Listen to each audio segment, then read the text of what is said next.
Comment offrir au marché ce qu'il veut pour générer plus de 3 000 € par mois avec ton activité de coaching en ligne? C'est ce qu'on va voir ensemble dans cette vidéo. Alors je te dis 3 000 € par mois comme ça parce que c'est une chose assez symbolique, mais bien évidemment avec cette base, ça va être possible d'aller chercher les 5, 10K, voire même 100K par mois. Ce qu'il faut comprendre aujourd'hui, ce qu'ont compris les plus grands infopreneurs qui réussissent dans leur activité, c'est que pour réussir dans le coaching en ligne ou même dans l'infopreneuriat en général, ça ne sert à rien d'inventer un nouveau marché. Ces gens-là, ils récupèrent simplement ce qui se fait déjà sur le marché, qui fonctionne, qui a déjà fait ses preuves, et ces personnes ne réinventent pas la roue. Ok, c'est pas comme si tu crées une nouvelle société qui allait révolutionner le monde, où là oui, il faut créer un nouveau marché, il faut créer un nouveau besoin. Absolument pas. Dans l'infoprenariat, ça sert à rien de faire ça, et peu importe la niche dans laquelle tu es, le marché il est déjà existant et tu dois t'y adapter. C'est pas au marché de s'adapter à toi, mais bien à toi de t'adapter au marché. Ça veut dire que si aujourd'hui, par exemple, tu souhaites te lancer dans une niche et que tu te rends compte que tu n'as absolument aucun concurrent, c'est très mauvais signe. Et moi, je ne te recommanderais pas du tout de te lancer dedans. Pourquoi? Parce que si tu n'as aucun concurrent, ça signifie qu'il n'y a pas beaucoup de demandes et ça signifie que toutes les personnes qui ont déjà essayé ont tout échoué. Sinon, elles seraient encore là. Alors que si aujourd'hui, à l'inverse, tu veux te lancer dans une niche et que tu te rends compte que tu as beaucoup de concurrents, ça signifie, un, qu'il y a beaucoup de demandes. Et donc, bah, forcément, s'il y a beaucoup de demandes, il y a beaucoup d'offres. Et ça signifie donc que le marché a déjà fait ses preuves. Et le fait de penser que s'il y a beaucoup de monde, ça va être compliqué de te lancer, c'est totalement faux. Si tu offres bien au marché ce qu'il veut, que tu as un bon marketing, derrière, ça va être totalement possible de te faire ta place dans ce marché. Le marché n'est jamais saturé, c'est juste si tu es mauvais dans ce marché, forcément, si tu as de la concurrence, tu ne vas pas pouvoir te trouver ta place. Qu'est-ce que ça veut dire concrètement, s'adapter au marché? Ça veut dire quoi concrètement? Donner aux gens ce qu'ils veulent.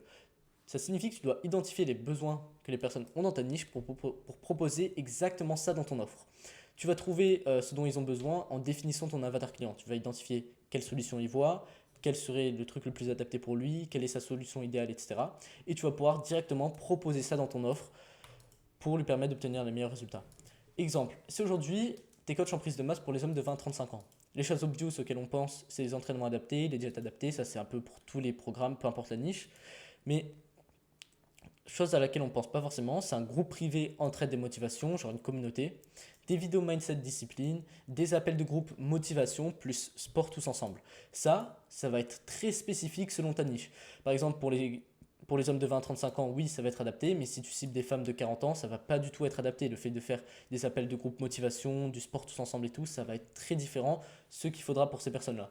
Donc c'est pour ça que c'est très important de bien définir son avatar client pour ne pas se tromper sur ce que tu vas offrir dans ton offre, sur ce que tu vas donner dans ton offre.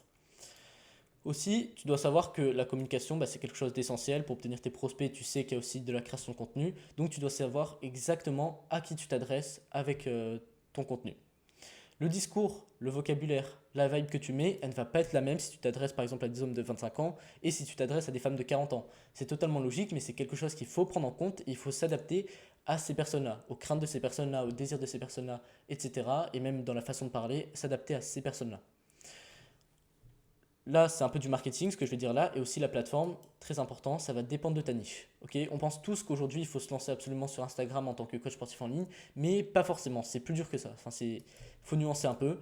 Par exemple, si tu es coach en remise en forme, perte de poids pour les entrepreneurs, c'est-à-dire tu cibles des entrepreneurs, peut-être que ce serait plus judicieux de te lancer sur LinkedIn plutôt que sur Instagram.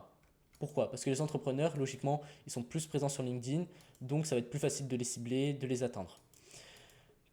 Par contre, si tu es coach en prise de masse pour les hommes de 20 à 35 ans, le fait de se lancer sur Instagram, ça va être totalement normal et ça va être le meilleur choix à faire.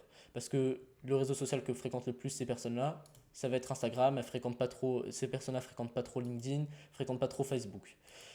Maintenant, si tu es coach en remise en forme pour les nouveaux retraités qui ont environ 65 ans, peut-être ça va être plus judicieux de te lancer sur Facebook. Parce que ces personnes-là seront plus présentes sur Facebook que sur ces deux réseaux sociaux.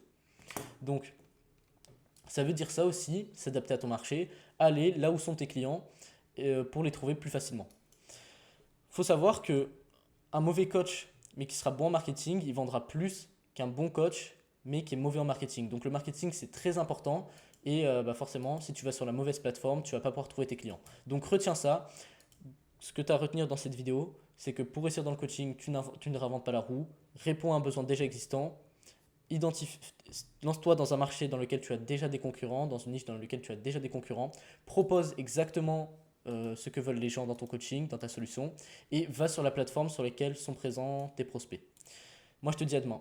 Et rejoins le canal WhatsApp, bien évidemment, premier lien dans la description. Je pourrais absolument t'aider par rapport à tout ce que j'ai dit là. À très vite.